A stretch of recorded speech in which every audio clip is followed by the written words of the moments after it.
கர்த்தருடைய பரிசுநாமத்துக்கு ஸ்தோத்திரம். ஆசீர்வாதம். இந்த ஆசீர்வாதம் விரும்பாத எந்த மனுஷனுமே இந்த உலகத்துல இருக்கவே முடியாது இல்லைங்களாங்க.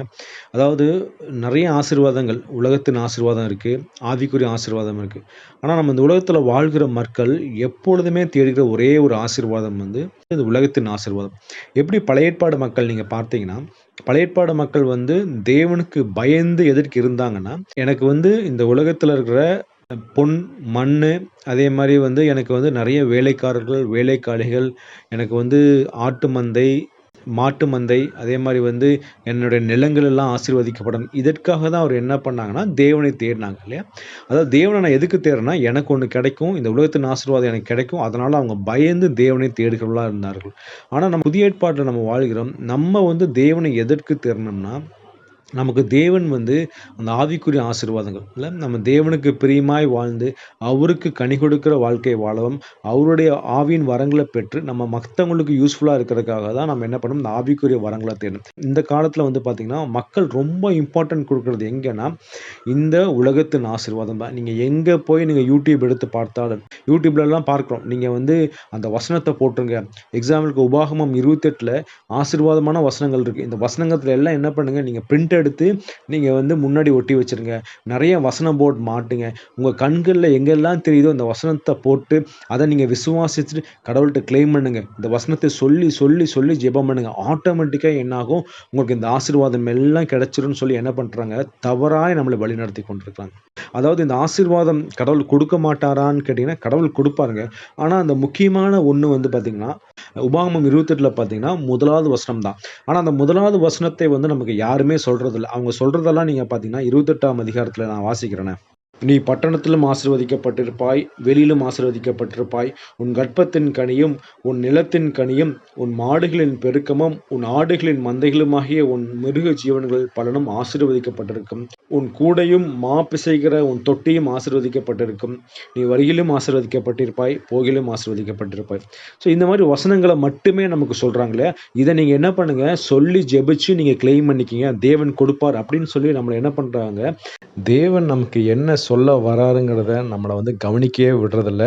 நம்மளும் அந்த வசனத்த படிக்கிறது கிடையாது. நீங்க இதுக்கு ரொம்ப முக்கியமான ஒரு வசனம் என்னன்னு பார்த்தீங்கன்னா, 28:1 தாங்க. நான் அந்த வசனத்த வாசிக்கிறேன். "இன்று நான் உனக்கு விதிக்கிற உன் தேவனாகிய கர்த்தருடைய கட்டளைகளின்படியெல்லாம் செய்ய நீ கவனமாயிருக்கும்படிக்கு அவர் சத்தத்திற்கு உண்மையாய் செவிகொடுப்பாயானால், உன் தேவனாகிய கர்த்தர் பூமியிலுள்ள சகல ஜாதிகளும் உன்னை மேன்மையாக வைப்பார்." நம்ம தேவனுடைய சத்தத்தை கேட்டு அவருடைய கட்டளைகளையும் கற்பனைகளையும் உண்மையா கைக்கொள்ளும் போது இந்த ஆசீர்வாதம் எல்லாம் கிடைக்கும். ஆனா நம்மள என்ன பண்றாங்க, நீங்க வந்து ஆலயத்துல போய் நீங்க காணிக்கை கொடுங்க. கிரியையினால தான் நமக்கு என்னவாகும், நமக்கு வந்து தேவன் ஆசீர்வதிப்பாருங்கிற வந்து நம்மள என்ன பண்றாங்க, தவறான உபதேசத்தை கொடுக்குறாங்க. ஆனா ரொம்ப முக்கியமான காரியம் என்னன்னா, நம்ம தேவனுடைய சத்தத்தை கேட்டு அதன்படி நடக்கணுங்க. அப்படி நடக்கலனா, இந்த அதிகாரத்துல ரொம்ப முக்கியமானது என்னன்னு பார்த்தீங்கன்னா, இந்த அதிகாரத்துல கிட்டத்தட்ட 68 வசனம் இருக்கு. முதல் 14 வசனம் ஆசீர்வாதம். பின்னாடி 54 வசனம் வந்து சாபத்த குறித்து போட்டிருக்கு. எதற்காக அந்த சாபம் கொடுக்கப்பட்டிருக்குன்னு பார்த்தீங்கன்னா, அந்த வசனத்த நான் வாசிக்கிறேனே. உபாகமம் 28:15. "இன்று நான் உனக்கு விதிக்கிற உன் தேவனாகிய கர்த்தருடைய எல்லா கற்பனைகள்படியும் கட்டளைகளின்படியும் நடக்க கவனமாயிருக்கிறதற்கு அவர் சத்தத்திற்கு செவிகொடாதே போவாயாகில், இப்பொழுது சொல்லப்படும் சாபங்களெல்லாம் உன்மேல் வந்து உனக்கு பலிக்கும்." ஸோ அவருடைய கட்டளைகளையும் கற்பனையும் கைக்கொள்ளனா இந்த சாபமெல்லாம் வரும். ஸோ அதுதான் முக்கியம். நம்மளுக்கு ஏன் இந்த ஆசீர்வாதம் குறைச்சலா இருக்கு? ஏன் நம்மளுக்கு ஒரு குறைவுகள் இருக்குன்னா, நம்ம குடும்பத்துல தேவனை மகிமைப்படுத்துற மாரி அவருடைய கட்டளைகளும் கற்பனையும் நம்ம கைக்கொள்ளலங்க. நம்ம கைக்கொள்ளாம நீங்க எந்த ஆசீர்வாத வசனத்த நீங்க சொல்லி நீங்க பிரேயர் பண்ணாலும், கடவுள் உங்களுக்கு ஆசீர்வாதத்த குடுக்கவே மாட்டாருங்க. அது கடவுள் வந்து இந்த ஆசீர்வாதம்லாம் அவருக்கு ஒண்ணுமே கிடையாது. ஏன்னா வசனம் அப்படிதாங்க சொல்லுது. ரோமர் 8:32 நான் அந்த வசனத்த வாசிக்கிறேன். "தம்முடைய சொந்த குமாரன் என்றும் பாராமல் நம் எல்லாருக்காகவும் அவரை ஒப்புக் கொடுத்தவர், அவரோடே கூட மற்ற எல்லாவற்றையும் நமக்கு அருளாதிருப்பது எப்படி?"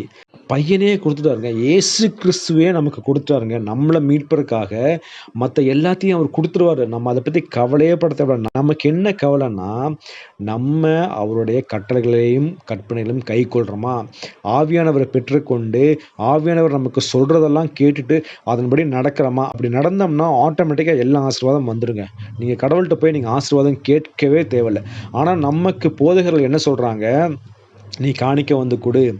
நீ வந்து இந்த வசனத்த சொல்லி ஜெபம் பண்ணு. நீ வந்து ஆசீர்வாதமான வசனத்த கேளு. ஆட்டோமேட்டிக்கா தேவன் உன்ன ஆசீர்வதிச்சுருவார். கண்டிப்பா நடக்கவே நடக்காது. இல்ல. அதனால இன்னைக்கு நம்ம என்ன முடிவு பண்ணுவோம்? நான் இன்னைக்கு தேவன் சொல்றத நான் கேட்க போறேன். நான் முதல்ல வேதத்த தியானிக்க போறேன். வேதத்துல என்னென்னலாம் சொல்லியிருக்காங்க, அதன்படி நான் நடக்க போறேன். ஆவியானவர் துணை கொண்டு நான் தேவனுக்கு பிரியமா நான் வாழ போறேன்னு நீங்க முடிவெடுத்தா தான், நமக்கு தேவன் ஆசீர்வாதத்த கொடுப்பார். அப்படி இல்லன்னா, அந்த ஆசீர்வாதம் நமக்கு கிடையவே கிடையாதுங்க. அதனால நம்ம இன்னைக்கு என்ன பண்ண போறோம்? இந்த தவறான உபதேசத்தை கேட்டு, நம்ம வழி விலகி அலைந்து திரிகிற ஆடுகளைப் போல இல்லாம, நம்முடைய மேய்ப்பனாகிய இயேசு கிறிஸ்துவுக்கு நம்ம பின்னாடி போகும்போது, அவர் நம்மளுக்கு வந்து ஏற்ற நேரத்தில எல்லாத்தையும் குடுப்பார். அதனால நம்ம இன்னைக்கு தேவனுக்கு பிரியமாய் வாழ்வோம். இயேசு கிறிஸ்துவை சொந்த இரட்சகரா ஏற்றுக்கொள்வோம். ஆவியானவர் சொல்றத நம்ம கேட்போம். கர்த்தர் தாமே வசனத்தை ஆசீர்வதிப்பாராக. ஆமென்.